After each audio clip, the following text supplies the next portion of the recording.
Today, we're talking all about the best methods for communicating with students in your youth ministry.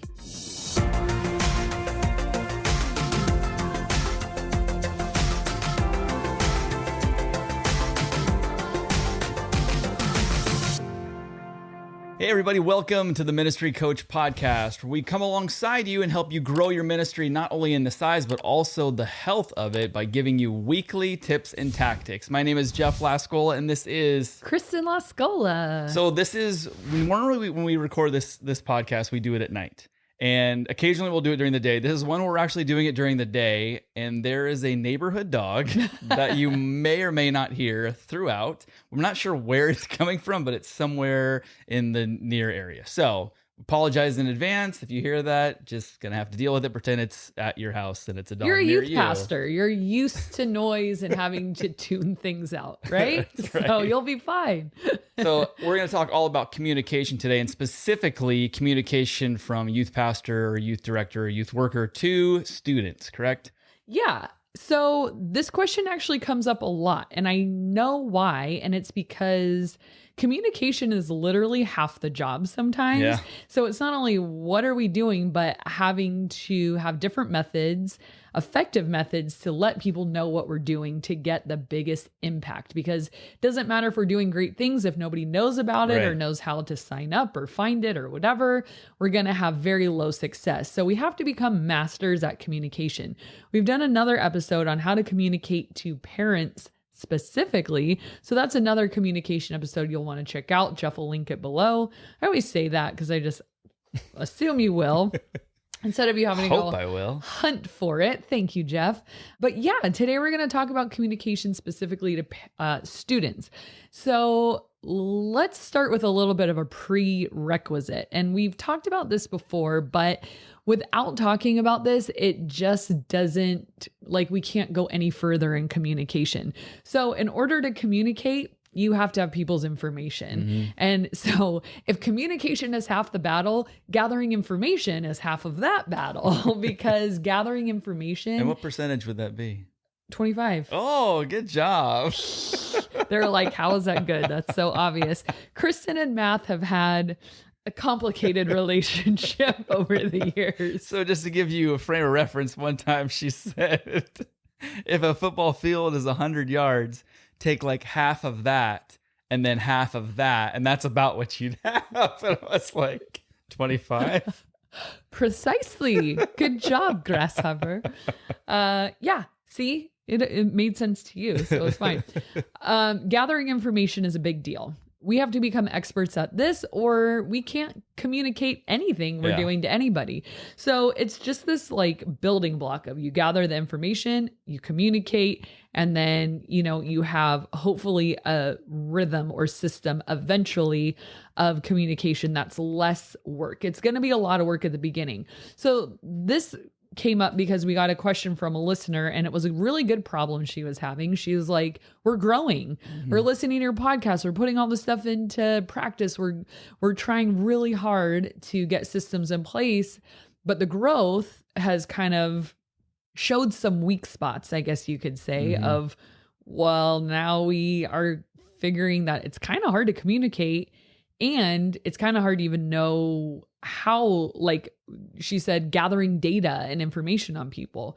So here's the bottom line is if you can't have a software system that is a people tracking software system, that's the number one thing I'd recommend, then you're probably going to have to use a Microsoft Office kind of jerry-rig system a little bit. So our church uses something called Arena. It's a people tracking software system and it can do all kinds of stuff. There's another company called Rock that is similar. And I think it has the latest bells and whistles, but there's probably all kinds of people tracking software out there. If your church, so this would not come out of your youth ministry budget. What this needs to be is a catalyst for a conversation with your senior pastor, because if your church is hoping to grow and is doing good things and is experiencing some growth, and you guys don't have a church-wide global people tracking software system, you will not be able to sustain your growth. Yeah. So it is expensive. I don't pay that bill, so I don't really know how much it costs, but I'm sure there's things for all different sizes of churches and companies or whatever, so that you can bite off just however much you need to chew on that. So in the past, I have not utilized those systems. And back in the day when we were a youth group of like 11 kids, I did just use Excel. So, I would make sure I had everyone's information and I would put it into my little database called Excel. And then I would use Excel and Word together, like Word for a mail merge, meaning like the mailing labels to send people stuff in the mail. I would use email distribution lists.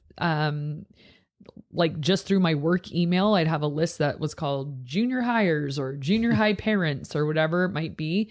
And then I'd have these Excel lists that I saved of information. So it'd be like 7th grade girls, 7th grade boys, 6th grade girls, 6th grade boys, just so I had it organized if I only needed to communicate to one grade.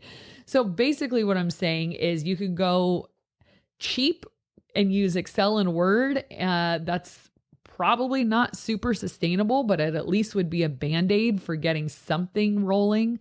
But like I said, your church is really going to need for the long term a people tracking software.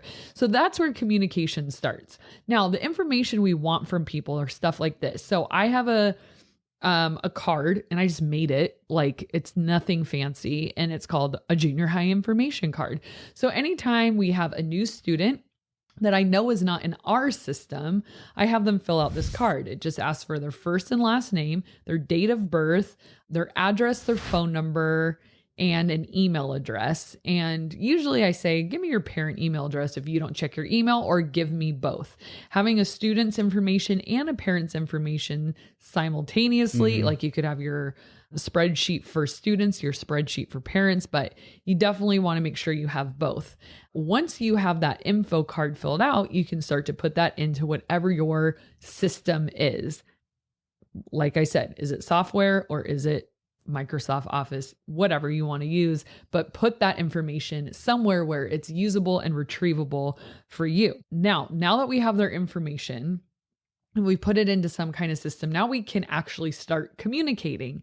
So wherever you're starting at this journey, like if you're like, no, we have everyone's information, we're good, then just skip to this part 2.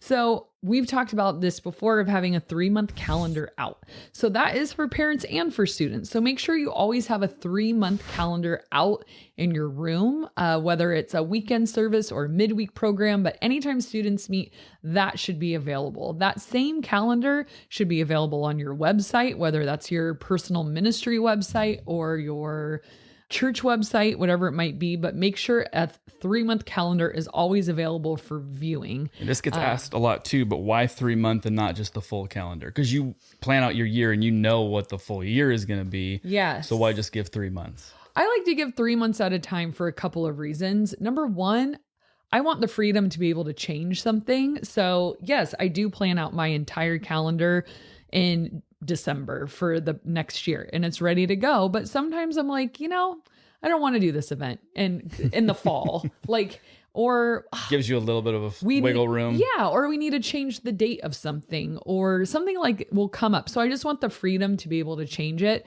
And also I feel like when you give something out in doses, people are more inclined to, like if it's a year, it's like, oh, I grab it once and I threw it away. Right. But if I give you something every quarter, hopefully it doesn't just become trash or forgotten, but keeps it fresh. So those are the reasons. But if you want to just put out your yearly calendar right at the beginning, you can go ahead and do that. I like it this way, but I don't think it's a huge significant difference. And also, anytime I have a new student, I always make sure I hand them a calendar. I say, fold it up, put it in your pocket, take it home, go over it with your parents, and just so that they leave with some kind of information. And my information is on that calendar too. So it's the events. And then at the bottom, it has my email address and a phone number, a way to get a hold of me, our website. So it leads them to more information if they want that. So every new kid should have a calendar, and that the parents will get that too. And you're going to link that episode. So you'll have to listen to the parent communication episode for that, but make sure you give new students a calendar. And another thing, so to kind of double up on that, So we have the calendar, and the calendar is always out, but sometimes it becomes a little bit of white noise. Like a calendar is just always there. So if there's a super special event we're doing, and yes, it is on the calendar, but we want to add a little more momentum behind it, then we'll print a flyer in addition to the calendar specifically for that event and have it out on the table. A lot of times I'll put them in our small group leaders folders, and I'll say, make sure you guys pass these out during your small groups and talk about the event a little bit. So you can promote events within your small group, have the small group leader literally hand it. Because if you just say like, hey guys, pick up a flyer on your way out, they may or may not. But if a small they may not. True. Well, they might, but then they'll throw it at each other or rip it into. You know what I never understood? And students used to do this with my attendance cards that I'd put out is they rip them into, they love to just see how tiny of pieces of paper they can rip them into. And then they leave them on the ground. And it's a very odd art. Behavior. Or they'll put them in a cup. And I'll just find these, it's like confetti. I don't know. I mean, are you that bored? Like, my gosh. So like directly handing out the flyers to them is another great way. So we got the calendars, we got the flyers, and then live announcements are a big one for us too. So say we have an event coming up in 3 weeks. Depending on the event, I'll do it 2 or 3 weeks out. Usually not before that, unless it's a big thing like summer camp or winter camp where we need like a month and a half of signups or something like that. But for just a normal, like, hey, we're doing an all-nighter, well, I'll usually do a 3-week promo for that. So live announcements are just exactly what they sound like. You're up on the stage, you're announcing, hey, grab a flyer in the back. You have a graphic, a slide that comes up on the screen so that they can hear and read it at the same time. So create a graphic for your events. It can be very simple, and you put it up on the screen, have that as a flyer, you're talking about it. And then sometimes to change up the voice, we will pre-record our video announcements and use students and just like tell them what to say. Like, okay, on September 23rd, we're having an all-over-nighter. Here are the details. And then we'll record the students saying it. And all of a sudden they're looking like, oh, that's my friend up there. And my friend is the one giving the announcements. A pattern interruption, if you will. Ooh, yes. Good lingo. And that's what it feels like. And then they hear it all over again for the first time. But sometimes if we're just up there like, hey guys, quiet down. Okay, we have an event coming up. It's just not the same. Another great communication before you go to that one, do you do the video announcements like with the students? Is that on a weekend or a midweek or both? Mostly midweek. I don't use that as much because it's just, I don't know why. I don't know why we don't usually do that. No good reason. I think I would do it either way. But if you can be diligent and record your events or get footage from every event you do, you save that and you turn that into promos for the next year. So if you have a calendar that recycles and you do the same events year after year like us, then I ask my intern, I'm like, hey, do you have footage from that last year? Let's turn that into a promo and push for this year. And then they actually get to see the event happening, and you have like the music and good edits, and you have the information on there, and they only need to be about 30 seconds. Yeah. And it's a commercial is basically what it is. And that's another way for the pattern interruption. So those are some ways that you can get creative with live announcements so that people are actually hearing you, not just you on a mic week after week saying it. So now they've seen it on the calendar. They've seen it on a flyer. Their parents know about it because you've watched that episode.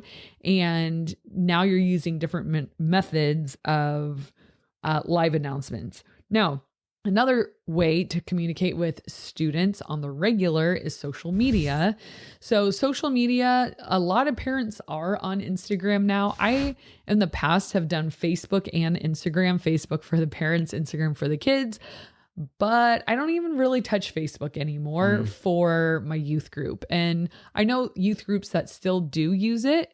And I think it's probably pretty successful. I don't know. I think I got logged out a long time ago and I couldn't figure out how to get back in. And then I just forgot about That's the youth pastorist excuse ever. It's a reason, not an excuse. Okay. I got logged out, so I kind of just left it alone. Whatever. And then I tried to restart it, but then it was a different account. I was just bleh. So if Facebook is working for you to reach parents, go for it. You probably aren't going to reach any students that way. So we use Instagram as our primary social media for communication. So when you're on, we could probably do a whole episode on Instagram. Maybe we'll do that in the future, but making sure you're utilizing reels, posts, and stories, because depending on who the consumer is and what kind of content they're going, some people just watch stories. That's all they do. They just go through the top reel and they go through the top feed, you know. I think there's probably youth groups that are having great success with TikTok, and we do have one. I just haven't done anything with it in a while. Did you forget the password and login for it? My intern, she ran it, and so I never asked her. And plus, I don't know how pro I am at TikTok yet. I think I can do Instagram like without really thinking about it. TikTok, I'm not that good at yet, but I would say that would be a really great way to reach students. A lot of it is just repurposing it, same content. You're just putting it in different platforms. I know. I should. So much to do. No, just kidding. So TikTok, Instagram. I think there was 5 minutes where we used Snapchat, and I can't with Snapchat. I think the content on the, I don't know what they call the homepage on there. Little sketch. It's sketchy. Like TikTok has the For You and it follows your algorithm. So there's not a ton of ads. I mean, there's ads, but it's not articles, you know what I mean? And pictures and weird stuff. Whereas I feel like Snapchat, the homepage is all these random news feed articles on pop culture and stuff. And I think they're just sketch. So I stay away from that. I don't really know if I could justify drawing a student to Snapchat, but whereas TikTok, if it's sketch, it's because you're sketch. And I mean, that to me feels so true because and Instagram, actually. I'm on TikTok every single day, and you never see anything inappropriate. You get dachshund videos. You get vegan recipes. I get some comedy stuff, animal stuff. I get some, if it's sketchy, I'm in the dark about it. I don't ever really come across that stuff. So I don't feel negligent of sending kids to TikTok.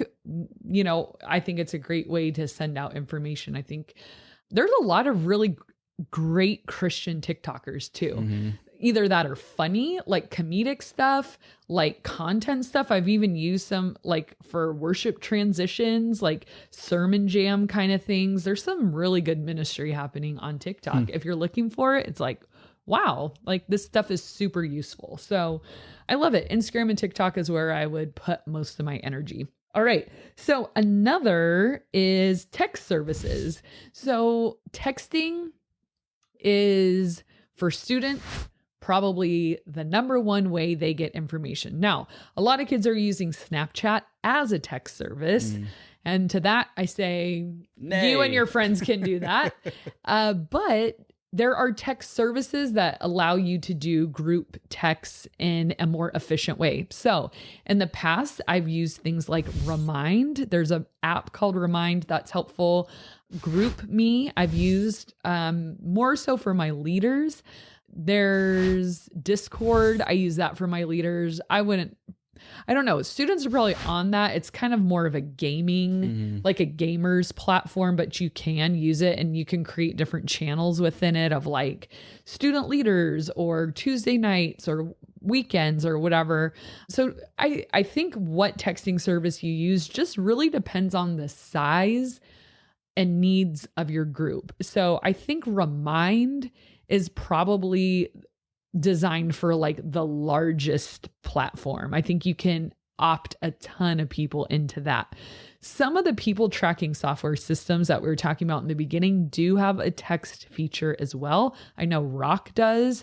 And so that's pretty incredible that you can select a certain group of people to send text to.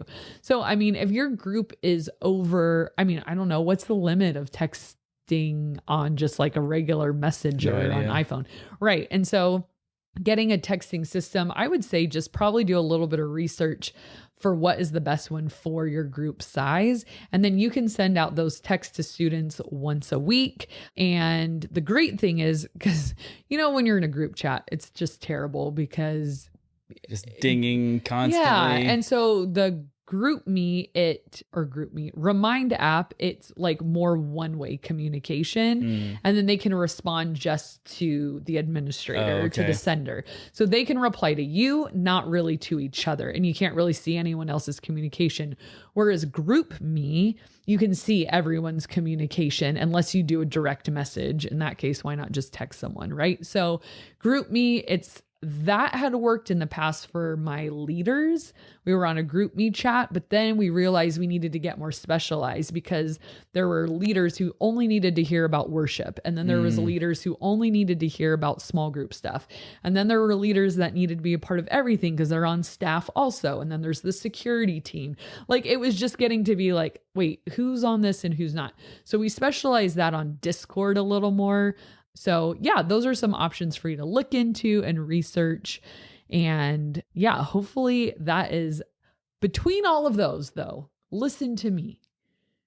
Students still will text you the day of an event and be like, where are we meeting? Where are we going? What time does it cost? Blah, blah, blah. I didn't know about this. What time does it cost? That's how ridiculous it is. Like, I feel like with even all these fine tuning points of communication and all the effort on our end to push communication to you. And that's the thing we've talked about before. Make sure you're not making people pull information out of you, but that you're pushing communication to them. Nobody should be confused unless they're just not paying attention, but it shouldn't be because, well, you never sent it out. And the timeliness of communication is a big deal too. Like, I think like rookie youth pastors will do the whole, like, it's Monday. Hey guys, Friday, we're having a dodgeball pizza party, whatever night. And it's like, that should have been 3 weeks ago. And if your events aren't well attended, communication might be broken. It might be that you're communicating infrequently, not the right method, or it's just too close to the event and you're not giving people enough time to plan ahead. I think that's a big mistake I made when I was new, of just like scrambling, like, oh my gosh, this event is next week. 1 week is not enough to promote an event. Like I said, depending on what it is. The reason I said 2 weeks out is because the only time I do a 2 week out communication is when it's a night you're already going to be with me. So say we're doing a special event on Tuesday night. It's like a boys versus girls night or something like that. It's like, well, you're going to be there anyways. Now I'm just giving you a heads up. It's going to be super fun. Maybe like you wear something different or team color or whatever. But if it's like an event where you have to sign up and we're going somewhere and whatever, it's like a 3 week minimum of out. And so, yeah, those are some questions to ask yourself if you're like kind of stuck of like, why aren't people coming to stuff? So yeah, I think that kind of wraps it up. And then you guys probably have a better pulse of what your youth group is like into, especially social media wise. So if there's something that that they're all on Instagram or they're all on Facebook or whatever it is, you'll know that, or you should know that, and you can always ask that just to get a better handle on that. So, all right, last week, for those of you who were here watching or listening, you knew that I apparently don't know cannot how pronounce to say cauliflower.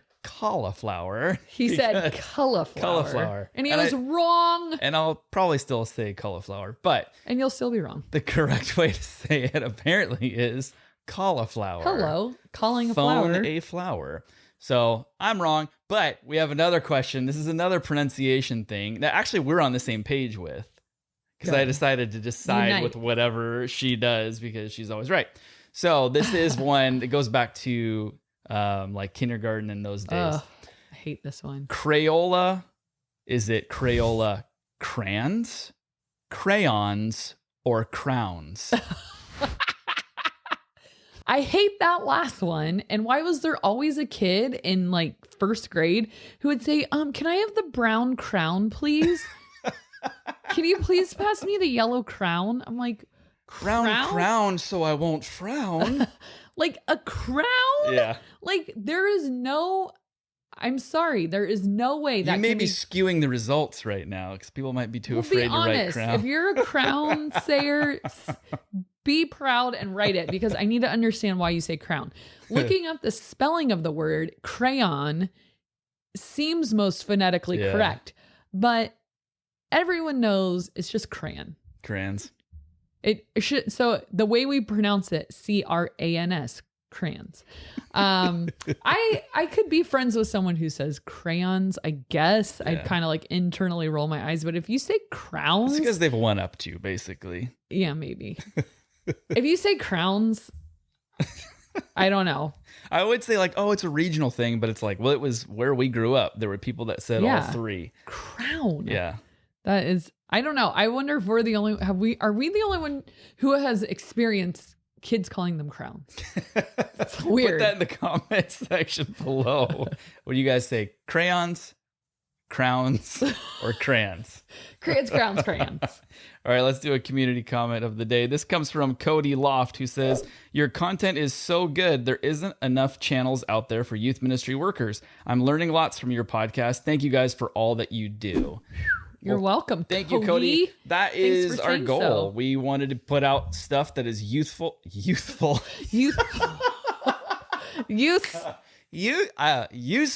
for youth workers. Crowns. Youthful. It's like you said, useful with a lisp. Or that. Youthful. We wanted to put out content that was super useful and youthful so that you guys would be able to take something away every time, every episode. So hopefully we're able to do that. And like Kristen was saying before, we will link up. Actually, it'll be right, if you're watching on YouTube, it'll be right up here above Kristen's head. Oh. There will be a card you can click on YouTube to go to the parent communication. If you're listening on the podcast, or if you just go in the YouTube description, it'll be down below as well. So thank you guys so much for watching and listening, and we will see you next time. Today, we're talking all about how... Boom, boom, boom. This is the best. Hey, everybody, welcome. Do you want to know how to fire someone fast? All right, so tonight, dang it. Are you trying to get the most out of your time?